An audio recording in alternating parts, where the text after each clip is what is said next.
नमस्कार, capital TV का खास शो महाराष्ट्र फाइल्स देख रहे हैं आप। मैं हूं आपके साथ पूजा। महाराष्ट्र में सियासी भूचाल आ चुका है। ये भूचाल उद्धव ठाकरे सरकार के लिए जी का जंजाल बन गया है। पार्टी के विधायकों की क्रॉस वोटिंग से पार्टी पहले ही परेशान थी, अब पार्टी में फूट साफ साफ नजर आने लगी है। एकनाथ शिंदे अपने समर्थक विधायकों के साथ आउट ऑफ रीच है, बागी विधायक सूरत में है और सरकार अल्पमत में है। ऐसे में उद्धव सरकार की कुर्सी डगमगाती नजर आ रही है। यहां तक कि सरकार कभी भी किसी भी वक्त गिर सकती है। पर सबसे बड़ा सवाल यह है कि आखिर क्यों उद्धव ठाकरे के इतने बुरे दिन आ गए, इसकी पटकथा कैसे लिखी गई और अब उद्धव सरकार का आगे क्या कुछ होगा, आज इसी अहम सवाल पर चर्चा करेंगे। चर्चा के लिए हमारे साथ स्टूडियो में मौजूद हैं कैपिटल टीवी के सीनियर एडिटर राजीव जी। राजीव जी, बहुत बहुत स्वागत है आपका। धन्यवाद। अब उद्धव ठाकरे का क्या होगा, ये सभी के दिलो दिमाग में सवाल है, लेकिन इसकी पटकथा कैसे लिखी गई वो आपसे समझना चाहेंगे। देखिए, उद्धव ठाकरे की जो स्थिति अभी है जी। उसकी पृष्ठभूमि तो तैयार उसी समय हो गई थी जब उद्धव ठाकरे ने भारतीय जनता पार्टी को धोखा दिया। उसके बाद भारतीय जनता पार्टी से धोखेबाजी करने के बाद धीरे धीरे उद्धव ठाकरे अपने पूरे विचारधारा के साथ समझौता किया और उन्होंने फिर अपने हिंदू भाइयों के साथ धोखेबाजी की। ये दूसरी सबसे बड़ी भूल थी जिसके लिए अब उन्हें महाराष्ट्र की जनता को जवाब देना था। अब उद्धव ठाकरे को जवाब देना था। इसका मतलब है कि उद्धव ठाकरे की पार्टी के सारे विधायकों को जनता को ही जवाब देना पड़ता चुनाव के समय में। लेकिन दूसरी बड़ी बात यह थी कि उद्धव ठाकरे ने देवेंद्र फडणवीस के साथ बहुत बड़ी धोखेबाजी की थी। चुनाव से पहले ही ये पता था कि भारतीय जनता पार्टी देवेंद्र फडणवीस के नाम पे, उनके चेहरे पे चुनाव लड़ रही है। यानी कि चुनाव के बाद गठबंधन की सरकार बनती है तो देवेंद्र फडणवीस सीएम बनेंगे। लेकिन उद्धव ठाकरे ने फडणवीस को धोखा दिया और यहीं से धोखे और भरोसे की कहानी की शुरुआत हुई थी। एक तरफ भारतीय जनता पार्टी ने पूरी तरह से फडणवीस के ऊपर भरोसा किया। फडणवीस ने सरकार बनाई, कुछ दिन में ही बहुमत साबित नहीं कर पाए क्योंकि उस समय अजीत पवार इनके साथ आए और उसके बाद अजीत पवार को शरद पवार ने समझा बुझा के अपने खेमे में ले लिया। लेकिन भारतीय जनता पार्टी ने फडणवीस पर उस समय भी भरोसा किया और उसके बाद भी भरोसा किया, जबकि ऐसा होता बहुत कम है।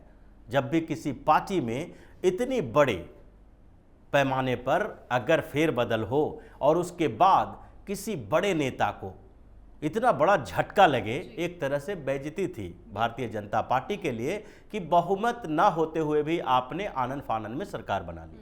लेकिन फिर भी भाजपा के केंद्रीय नेतृत्व ने, शीर्ष नेतृत्व ने फडणवीस के ऊपर भरोसा किया और उस भरोसे का ही परिणाम सामने अभी दिखाई पड़ रहा है। और इसकी पृष्ठभूमि जो तैयार की जा रही थी वो 2-3 महीने पहले से तैयार की जा रही थी। जब राज्यसभा चुनाव की घोषणा हुई उसके बाद से ही भाजपा ने शुरू कर दिया था यह अभियान कि इस समय सबसे बेहतर मौका है जब विधायकों के साथ मेल जोल बढ़ाया जा सकता है।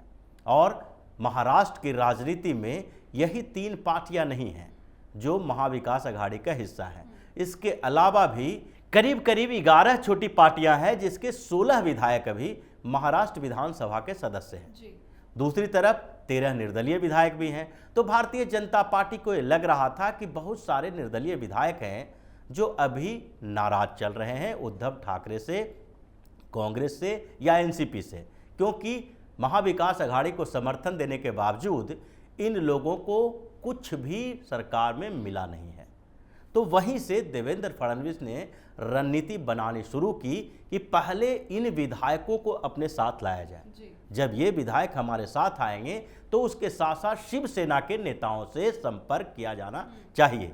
और शिवसेना के नेताओं के साथ भी संपर्क किया जाने लगा, विधायकों के साथ। उन्हें पहले धीरे धीरे समझाया गया कि आपको क्या करना है। तो राज्यसभा चुनाव के समय में जो ये चल रहा था उसमें शिवसेना के नेताओं को, विधायकों को ये बताया जा रहा था कि आप पहली प्राथमिकता के वोट जो हैं वो अपनी पार्टी के नेता को दे दें, जो पार्टी उम्मीदवार होगा उसको दे सकते हैं, लेकिन आप सेकंड प्रायोरिटी के जो वोट हैं वो किसे देंगे। क्योंकि भारतीय जनता पार्टी, कांग्रेस और एनसीपी, इन तीनों में काफ़ी अंतर है। शिवसेना हमेशा भाजपा के करीब रही है, दोनों के बीच विचारधारा का कोई अंतर नहीं रहा है, एक ही विचारधारा पर चलने वाली पार्टी है।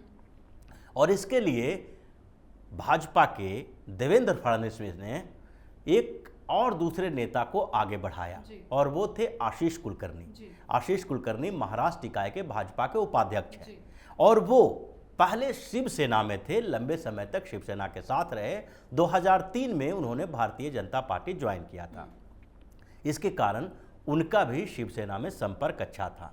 तो यहाँ से एक पृष्ठभूमि तैयार हुई कि राज्यसभा चुनाव में अगर निर्दलीय विधायकों का, छोटी पार्टियों के विधायकों का समर्थन मिलता है तो इसका मतलब है कि अब हम धीरे धीरे महाविकास अघाड़ी के दूसरे नेताओं को तोड़ सकते हैं।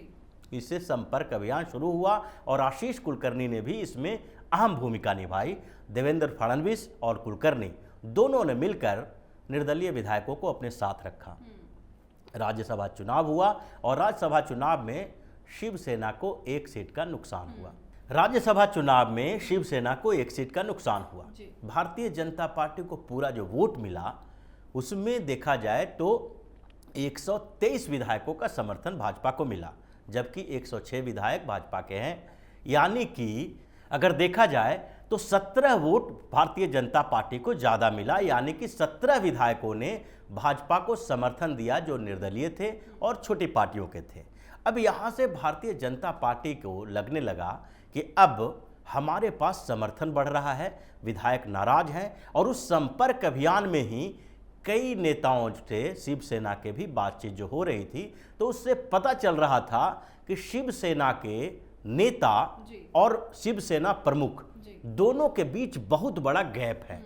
शिवसेना प्रमुख उद्धव ठाकरे पिछले काफ़ी समय से अपने नेताओं के साथ संपर्क में नहीं है। करीब 1 साल तक तो वो बीमार ही रहे। इस बीच उनका संपर्क कमजोर हो रहा था, यहाँ तक कि जो एकनाथ शिंदे अभी बागी हुए पड़े हैं और इतने विधायकों के साथ वो अभी सूरत में रह रहे हैं, जो जिनके कारण उद्धव ठाकरे की सरकार गिर रही है, उनके साथ भी महीनों महीनों हो जाता था उद्धव ठाकरे को मुलाकात किए हुए। उद्धव ठाकरे इस बीच आदित्य ठाकरे को कमान सौंपे हुए थे पार्टी की। तो इस बीच उद्धव ठाकरे और आदित्य ठाकरे के बीच शिवसेना के विधायक फंसे हुए थे। आदित्य ठाकरे फिर भी अभी इतने पुराने नेता तो हैं नहीं, ठाकरे परिवार के होने के कारण उनको इज्जत दी जाती है। शिवसेना के दूसरे नेता इज्जत देंगे, लेकिन फिर भी उनके कमांड में काम करना इन लोगों के लिए बहुत बड़ी मुश्किल थी। इसी बात का फायदा धीरे धीरे उठाया जाता रहा और उसी राज्यसभा चुनाव से जो भारतीय जनता पार्टी को जीत मिली, धनंजय महादिक जीते, उसके बाद एमएलसी के चुनाव आते आते उनको लगने लगा कि एक सीट और पर फाइट करना चाहिए और एमएलसी के चुनाव में भी वही खेल हुआ। एमएलसी के चुनाव में 133 विधायकों का समर्थन भारतीय जनता पार्टी को मिला, यानी कि जो 17 विधायकों का समर्थन मिला था राज्यसभा चुनाव में, वो बढ़ के 27 हो गए। यहाँ तक कि 3 विधायक जो थे वो शिवसेना के और 3 कांग्रेस के विधायकों ने क्रॉस वोटिंग किया।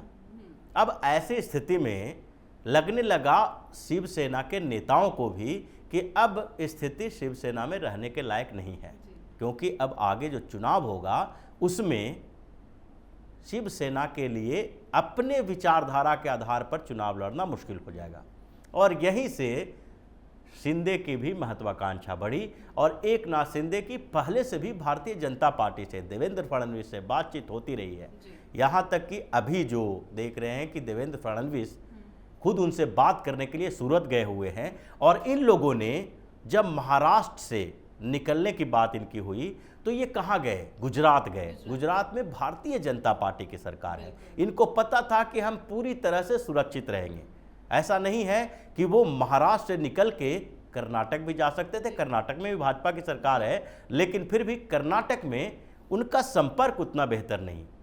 लेकिन दूसरी तरफ उनको जो फीडबैक मिल रहा था भाजपा के तरफ से, वो इसीलिए इन चीज़ों का एक ऐसी पृष्ठभूमि तैयार हो रही थी कि शिवसेना अब या तो उद्धव ठाकरे इस विकल्प के लिए तैयार हों कि वो अघाड़ी का साथ छोड़ेंगे, या फिर शिवसेना के भीतर टूट हो जाएगी और ये स्थिति अभी तक सामने आई। जी, आपने बहुत अच्छे से बदलती तस्वीर को समझाया राजीव जी, लेकिन अब तो उद्धव ठाकरे के बुरे दिन शुरू हो गए हैं। ना समर्थक में कोई है, ना विधायक है और एमवीए में भी फूट है। अब उद्धव ठाकरे आगे क्या करेंगे? अब उद्धव ठाकरे का कैरियर एक तरह से बर्बाद होता दिखाई पड़ रहा है। अब उनके पास कौन सा विकल्प है? दो ही विकल्प है। अगर वो पार्टी के कुछ विधायकों को समझा पाते हैं, और एकनाथ शिंदे अभी तक क्या बोल रहे हैं, अभी तक उनका स्टेटमेंट जितना भी आया है, उन्होंने बार बार इसी मुद्दे पर बात की है कि उद्धव ठाकरे अपने विचारधारा से भटक गए हैं। उद्धव ठाकरे और शिवसेना की विचारधारा जो है वो बाला साहब ठाकरे की विचारधारा है, यानी हिंदुत्व की विचारधारा है। और हिंदुत्व के विचारधारा पर इतने दिनों तक इन लोगों ने बर्दाश्त किया कि चलो आज सुधर जाएंगे, कल सुधर जाएंगे, लेकिन धीरे धीरे जब मामला गर्म होता गया, सियासी हलचल वहां पर तेज होती गई, तो उसके बाद इन लोगों को भी लगने लगा कि अब चुनावी मैदान में अगर जाएंगे तो हम किस विचारधारा के आधार पर लोगों से अपना वोट मांगेंगे, क्योंकि लोगों को, और बेसिकली शिवसेना एक कैडर बेस्ड पार्टी है। कैडर वाली पार्टियों के साथ विचारधारा जुड़ा हुआ रहता है। जिसका कैडर नहीं है वो मुद्दों के आधार पर राजनीति करती है। जैसे आम आदमी पार्टी है, आम आदमी पार्टी ने कोई विचारधारा के आधार पर अपने पॉलिटिकल पार्टी नहीं बनाई। ये मुद्दे हैं, ईमानदारी का मुद्दा, बिजली, पानी, विकास की बात करते हैं, लेकिन कोई ऐसी विचारधारा नहीं है जो बता सके कि इससे हम इधर से उधर नहीं हो सकते हैं। लेकिन शिवसेना वैसी पार्टी नहीं है, भारतीय जनता पार्टी वैसी पार्टी नहीं है, कम्युनिस्ट पार्टी वैसी पार्टी नहीं है। अगर कम्युनिस्ट पार्टी पूरी तरह से अपनी विचारधारा से अलग हो जाए तो उसके कैडर भी साथ छोड़ना शुरू कर देंगे। उसी तरह से शिवसेना के जो नेता और कार्यकर्ता हैं, अभी जो मुंबई में हंगामा चल रहा है, कुछ लोग प्रोटेस्ट कर रहे हैं और शिवसेना के कुछ कार्यकर्ता हैं सड़कों पर उतर के आए हैं, इन लोगों ने नारेबाजी शुरू कर दी है, एकनाथ शिंदे को गद्दार कहना शुरू कर दिया है। लेकिन ये लोग ओरिजिनली शिव सैनिक नहीं हैं, ये ठाकरे परिवार के लोग हैं जो विधायक ठाकरे परिवार के साथ हैं, जिनको लगता है कि इनके साथ नहीं रहे तो हमारा राजनीतिक कैरियर आगे नहीं बढ़ सकता, जिनको अपने ऊपर भरोसा नहीं है, जिनको शिवसेना के विचारधारा पर भरोसा नहीं है, वो लोग अपने लोगों को सड़कों पर लेके आते हैं। तो शिवसेना में अब फूट पड़ गई है। अब यही कहा जा सकता है कि उद्धव ठाकरे अभी पूरी तरह से सरेंडर कर दें और उन लोगों को समझा बुझा के अगर लाते हैं कि आप ही संभालो, कुछ समय के लिए हम बैकफुट पर आते हैं, उसके बाद भारतीय जनता पार्टी की सरकार बनेगी, देवेंद्र फडणवीस सीएम बनेंगे और हो सकता है कि शिंदे को डिप्टी सीएम बनाया जाए। ऐसे भी माना जाता था कि अगर उद्धव ठाकरे सीएम का ऑफर स्वीकार नहीं करते और आदित्य ठाकरे को कोई दूसरी पार्टी स्वीकार नहीं कर सकती थी, चाहे एनसीपी हो या कांग्रेस हो, तो ऐसे में एकनाथ शिंदे का ही नाम आता था कि जिनको सीएम बनाया जा सकता था शिवसेना की तरफ से। लेकिन एकनाथ शिंदे को अगर डिप्टी सीएम बनाया जाता है और पार्टी को फिर से कोशिश की जाती है कि हम अपने पुराने विचारधारा पर रहेंगे, तो ऐसी स्थिति में उद्धव ठाकरे की कुर्सी तो जाएगी लेकिन पार्टी बची रह सकती है। लेकिन संभावनाएं इसकी बहुत कम है। दोनों तरफ से इस तरह के तनातनी हो चुका है कि अब शिंदे की वापसी भी कम संभावना दिखाई पड़ रही है। ऐसे राजनीति में संभावनाएं बनी रहती है, कुछ भी हो सकता है, लेकिन संभावनाएं कम है। और इस स्थिति में अब एक चीज तो तय हो गया कि ठाकरे परिवार की ये शिवसेना पार्टी जो है एक परिवार की पार्टी है और उस परिवार का वर्चस्व अब कमजोर हो गया। तो ऐसे में अब दूसरे स्तर पर भी देखा जाए तो ठाकरे परिवार को अब शिवसेना को एकजुट किए रखने में, बनाए रखने में बहुत मुश्किल आने वाला है।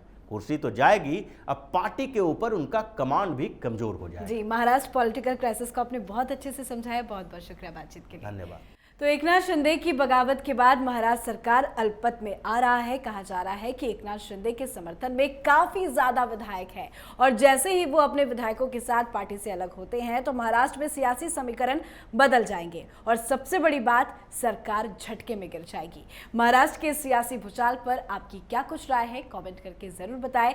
महाराष्ट्र से जुड़ी हर बड़ी खबर के लिए देखना ना भूले कैपिटल टीवी का खास शो महाराष्ट्र फाइल्स। नमस्कार।